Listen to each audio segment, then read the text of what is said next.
آج ہم ایک ایسی کہانی کی گہرائی میں اتر رہے ہیں جو ہم میں سے اکثر نے بچپن سے سنی ہے، حضرت یونس علیہ السلام اور وہ مچھلی کا واقعہ۔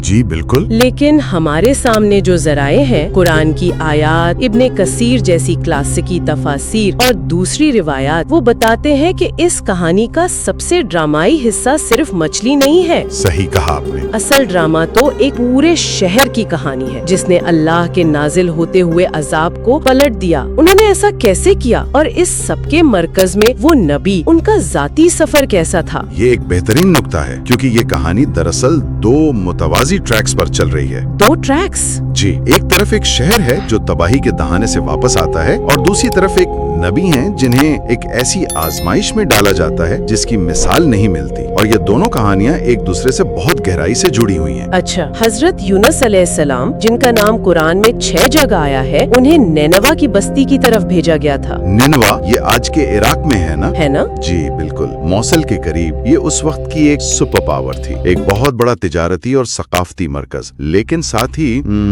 شرک اور گناہوں میں ڈوبا ہوا تھا۔ تو آئیے اس سفر کا آغاز نینوا شہر سے ہی کرتے ہیں۔ ہمارے ذرائع بتاتے ہیں کہ یہ کوئی چھوٹا قصبہ نہیں تھا، بلکہ لاکھوں کی آبادی والا ایک میٹروپولس تھا۔ جی، بہت بڑا شہر تھا، اور اس ماحول میں حضرت یونس کی دعوت بہت واضح اور سیدھی تھی۔ کیا دعوت تھی ان کی؟ اے لوگو، ایک اللہ کی عبادت کرو، ان بتوں کو چھوڑ دو جنہیں تم نے اپنے ہاتھوں سے بنایا ہے، اور اپنے گناہوں سے توبہ کرو، ورنہ تم پر اللہ کا عذاب آئے گا۔ لیکن جیسا کہ اکثر انبیاء کے ساتھ ہوا، قوم کا رد عمل تکبر اور انکار پر مبنی تھا۔ انہوں نے مذاق اڑایا، طنز کیا اور اپنی روش پر قائم رہے۔ اور یہ سلسلہ کوئی 1-2 دن تو نہیں چلا ہوگا؟ جی نہیں، روایات کے مطابق 10 سال تک چلتا رہا۔ کئی دہائیوں کی جدوجہد کے بعد بھی جب کوئی نتیجہ نہیں نکلا تو ظاہر ہے ایک انسانی رد عمل تو آنا تھا۔ حضرت یونس نے کیا کیا پھر؟ بالکل، مسلسل انکار کے بعد ان پر ایک شدید مایوسی اور غصہ طاری ہو گیا۔ اسی حالت میں انہوں نے اپنی قوم سے کہہ دیا، تمہارے پاس صرف 3 دن ہیں، 3 دن میں تم پر عذاب نازل ہو کر رہے گا۔ اور یہ کہہ کر وہ یہ اعلان کرنے کے بعد وہ اللہ کے واضح حکم کا انتظار کیے بغیر غصے میں شہر چھوڑ کر چلے گئے۔ یہاں ایک بہت اہم سوال پیدا ہوتا ہے، ایک نبی کا اللہ کے حکم کے بغیر اپنی قوم کو چھوڑ کر چلے جانا، کیا یہ نافرمانی نہیں تھی؟ یہ ایک انتہائی اہم نقطہ ہے۔ اسلامی عقیدے کے مطابق انبیاء گناہوں سے معصوم ہوتے ہیں۔ جی، معصوم عن الخطا۔ بالکل، حضرت یونس سے جو ہوا اسے علماء اجتہادی غلطی کہتے ہیں۔ اجتہادی غلطی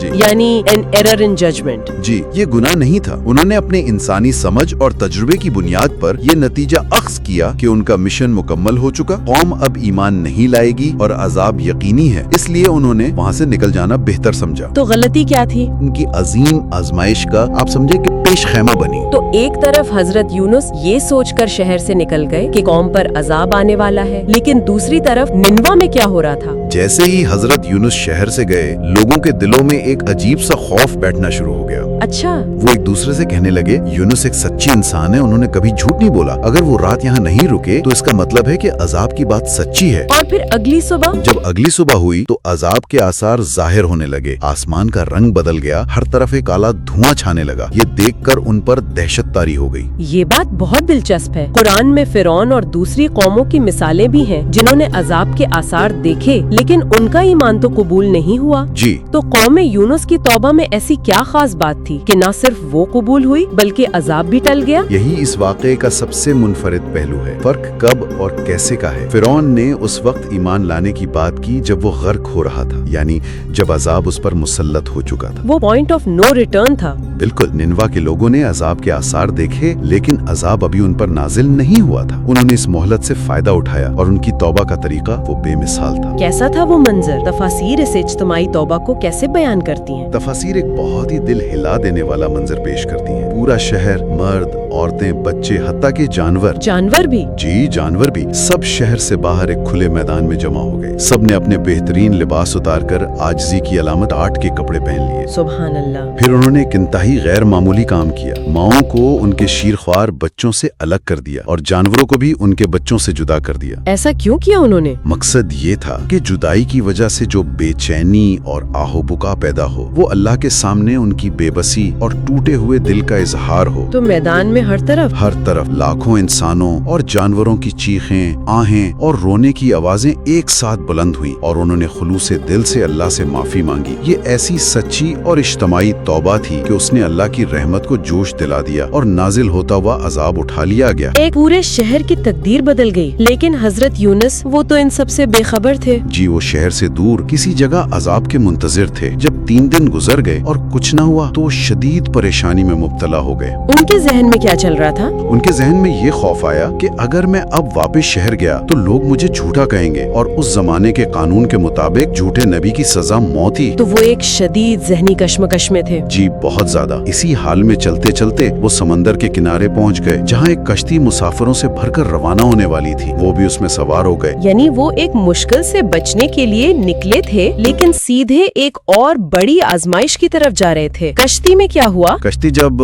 गहरे समुद्र में पहुंची तो अचानक एक खौफनाक तूफान ने उसे आ घेरा। लहरें इतनी ऊंची उठने लगी कि कश्ती डूबने के करीब पहुंच गई। अच्छा। मल्लाहों ने कहा कि ऐसा लगता है कश्ती में कोई ऐसा शख्स है जो अपने मालिक से भागा है, कोई गुनाहगार है जिसकी वजह से ये मुसीबत आई है। और फिर उन्होंने कुरान अंदाजी का फैसला किया। जी, उस जमाने के रिवाज के मुताबिक। मैं यहाँ एक लम्हे के लिए रुकना चाहती हूँ। जरा हजरत यूनुस की नफ्सियाती कैफियत का तस्वुर करें। वो अल्लाह के नबी हैं, लेकिन एक कुरान अंदाजी उन्हें उस मुसीबत की वजह करार देने वाली है। बिल्कुल, ये कितनी बड़ी आजमाइश और सुबके की बात होगी। और जब कुरान डाला गया तो उन्हीं का नाम निकला पहली ही बार में। जी, लोगों ने एक नेक और बुजुर्ग इंसान समझते थे, इसलिए उन्हें यकीन नहीं आया। उन्होंने दोबारा कुरान डाला, फिर उन्हीं का नाम निकला। जी, तीसरी बार भी जब हजरत यूनुस का ही नाम आया तो वो खुद समझ गए कि ये कोई इत्तेफाक नहीं, ये अल्लाह की तरफ से है। लेकिन लोगों ने तो उन्हें फेंकने से इनकार कर दिया। बिल्कुल, लेकिन उन्होंने खुद कहा, वो शख्स मैं ही हूँ, मुझे समंदर में फेंक दो ताकि तुम सबकी जान बच जाए। आखिरकार उन्होंने खुद ही समंदर में छलांग लगा दी। और जैसे ही वो पानी में गिरे, कुरान कहता है कि एक बहुत बड़ी मछली ने उन्हें निगल लिया। जी, ये मौत का लम्हा नहीं था, ये आजमाइश के एक नए मरहले का आगाज था। और कुरान में आता है कि अल्लाह ने मछली को वही की। जी, हुक्म दिया कि ये तेरी खुराक नहीं है, इसका गोश्त नोचना नहीं, इसकी हड्डी तोड़नी नहीं, इसका पेट तेरे लिए कुछ वक्त के लिए एक कैद खाना है। तो अब हजरत यूनुस 3 अंधेरों में कैद थे। बिल्कुल, एक मछली के पेट का अंधेरा, दूसरा गहरे समंदर का अंधेरा और तीसरा रात का अंधेरा। इन अंधेरों में जब हर तरफ से उम्मीद खत्म हो चुकी थी, तब वो दुआ निकली जो आज भी करोड़ों लोगों के लिए उम्मीद की किरण है। ला इलाहा इल्ला अंता सुब्हानका इन्नी कुन्तु मिनज़ ज़ालिमीन। ये दुआ इतनी सादा है, लेकिन इसमें ऐसी क्या ताकत थी कि इसने आसमानों को हिला दिया? इस दुआ की ताकत इसकी साख्त में पोशीदा है। ये 3 हिस्सों पर मुश्तमिल है और ये तौबा और दुआ का बेहतरीन नमूना है। पहला हिस्सा है ला इलाहा इल्ला अंता, यानी तेरे सिवा कोई माबूद नहीं। ये तौहीद का इकरार है, तमाम ताकत का सर चश्मा सिर्फ तू है, मुश्किल से निकालने वाला सिर्फ तू है। ये अपनी उम्मीद को हर मखलूक से काट कर सिर्फ खालिक से जोड़ना है। और दूसरा हिस्सा सुबहानका, तू पाक है। ये अल्लाह की तस्बीह है, यानी ए अल्लाह तू हर नुक्स हर ऐब से पाक है। मेरे साथ जो भी हो रहा है उसमें कोई जुल्म नहीं, तेरा हर काम हिकमत पर मबनी है। और तीसरा सबसे अहम हिस्सा इन्नी कुन्तु मिनज़ ज़ालिमीन, बेशक मैं ही जालिमों में से था। ये अपनी गलती का इतराफ है। उन्होंने ये नहीं कहा कि मुझसे गलती हुई, बल्कि कहा मैं ही गलती करने वालों में से था। जी